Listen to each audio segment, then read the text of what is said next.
Nah, vaksin yang akan datang ke Indonesia ada Pfizer, Moderna dari Amerika Serikat, AstraZeneca dari Inggris, Sinovac sama Sinopharm yang dari Cina, dan akan diproduksi oleh Indonesia sendiri sama PT Bio Farma.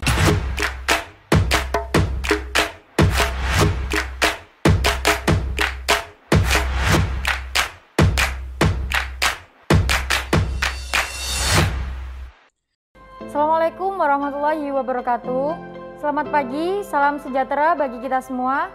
Bagaimana kabar teman-teman? Semoga kita selalu di bawah lindungan Tuhan Yang Maha Esa. Amin. Kembali lagi di podcast Obsesi, obrolan seputar kesehatan masa kini. Yang akan menemani teman-teman semua di episode kali ini yaitu saya, Elena Nafis Audia. Episode kali ini kita kedatangan pemateri tenaga medis dari Puskesmas Taman tentunya. Telah bersama saya Dr. Linda Megasari. Selamat pagi Dr. Linda. Selamat pagi Mbak Elena. Selamat pagi teman-teman semua.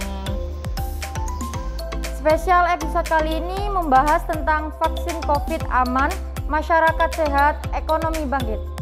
Langsung saja kita pembahasan beberapa pertanyaan yang muncul di benak saya, mungkin juga di benak teman-teman di rumah. Mengutip sumber covid19.co.id, pemerintah melalui Kemenkes RI nomor HK 0117-9860-9860-2020. Terdapat 6 jenis vaksin produksi PT Bio Farma, AstraZeneca, Sinopharm, Moderna, Pfizer, dan Sinovac Biotech. Vaksin produksi mana yang diberikan untuk masyarakat Indonesia? Oke. Terima kasih Mbak Lena pertanyaannya.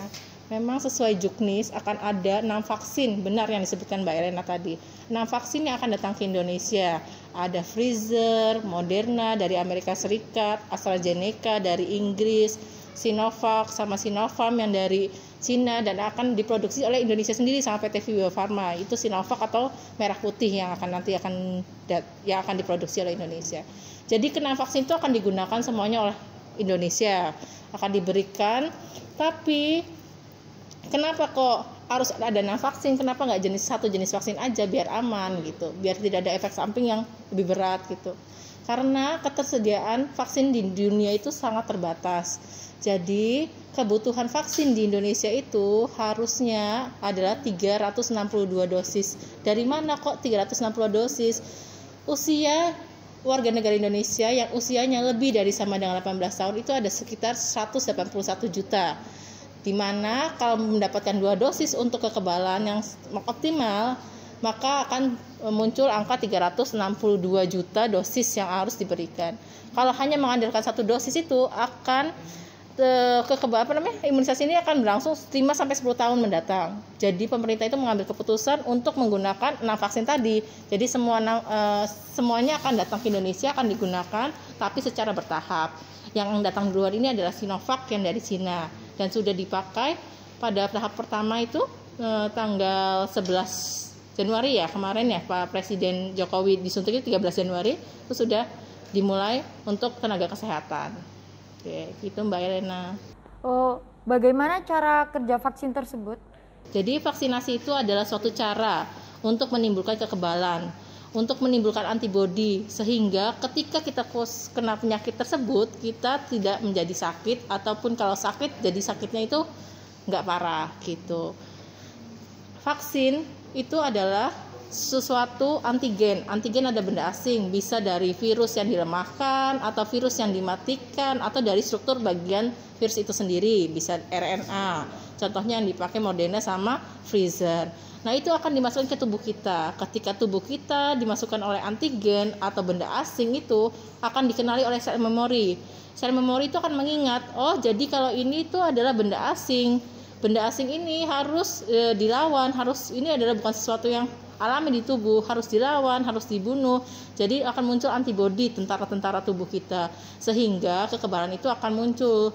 Jadi kalau kita kena suatu penyakitnya kayak vaksin Sinovac gitu untuk penyakit corona, nanti ketika kita masuk virus coronanya, nanti tubuh sudah kenal dan akan dimatikan oleh tentara-tentaranya, seperti itu Mbak Elena. Untuk syaratnya penerima vaksin Sinovac itu sendiri bagaimana? Kalau syaratnya penerima vaksin sesuai juknis yang disebutkan Mbak Elena tadi, HK02 itu, di situ disebutkan bahwa semua warga negara Indonesia berhak mendapatkan vaksin yang berusia lebih dari sama dengan 18 tahun. Nanti yang punya penyakit penyerta atau komorbid itu akan di-screening pada saat pelaksanaan imunisasi. Jadi pada saat pelaksanaan imunisasi itu ada 4 meja. Meja pendaftaran, meja 2 diisi oleh dokter screening. Nah, itu akan di situ bisa ditunda atau tidak layak diberikan. Di screening itu nanti yang akan di meja screening itu yang akan memutuskan dia ditunda apa tidak layak atau dapat layak diberikan vaksin. Yang penting usianya lebih dari sama dengan 18 tahun dan warga Indonesia, syaratnya itu aja. Apakah vaksin Sinovac ini gratis dan bagaimana cara mendapatkannya? Gratis, karena ini program pemerintah, jadi nggak usah takut dipungut biaya, gratis, tinggal nunggu SMS dari pemerintah. Semuanya akan dapat, balik lagi, dapat tapi sesuai tahapannya, karena ketersediaan vaksin kita kan terbatas tahu. Produksinya nggak bisa langsung banyak karena imunisasi yang lain tetap harus diberikan, seperti polio tetap harus diproduksi. Jadi nggak boleh semua perusahaan vaksin itu bikin vaksin Sinovac sendiri itu nggak bisa, vaksin untuk corona aja nggak bisa. Jadi nanti tetap ada tahapannya. Tahapannya itu yang pertama, tahap 1 itu adalah tenaga kesehatan, yang kedua habis itu pelayanan publik, TNI, Polri, guru, petugas kecamatan yang melayani publik apa saja, terus habis itu lansia, terus masyarakat yang rentan dan akan masyarakat yang luas, seperti itu. Jadi secara bertahap sesuai prioritas pemberian vaksinnya yang diterbitkan oleh pemerintah, seperti itu. Seberapa ampuh vaksin Sinovac ini untuk mencegah virus COVID-19 menginfeksi tubuh manusia? Jadi seberapa ampuh? Insya Allah sih ampuh ya, sesuai dengan hasil penelitian tahap 3 yang dilakukan di Bandung oleh PT Bio Farma yang diuji pada 1.620 relawan. Di sana disebutkan muncul angka efikasinya itu 63,1%, di mana tubuh kita yang sudah divaksin itu memiliki daya kekebalan itu sampai 60% ya.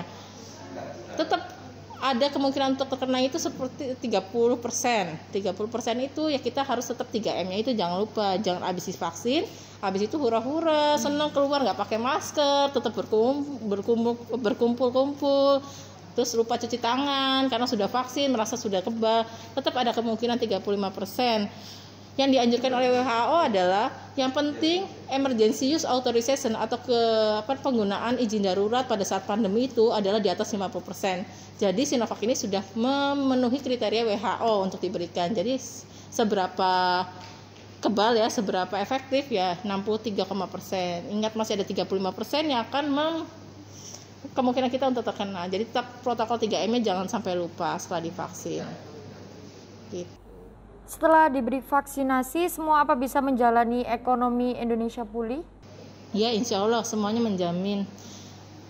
Bisa pulih apa enggak tergantung dari kita semua. Jadi yang diharapkan dari vaksinasi massal ini adalah cepat dan cakupannya lebih dari 80%. Jadi kalau misalnya kalau nggak cepat dan enggak cakupannya tidak banyak, nanti kekebalan kelompoknya tidak terbentuk. Yang diharapkan dari vaksinasi massal adalah kekebalan kelompok atau herd immunity.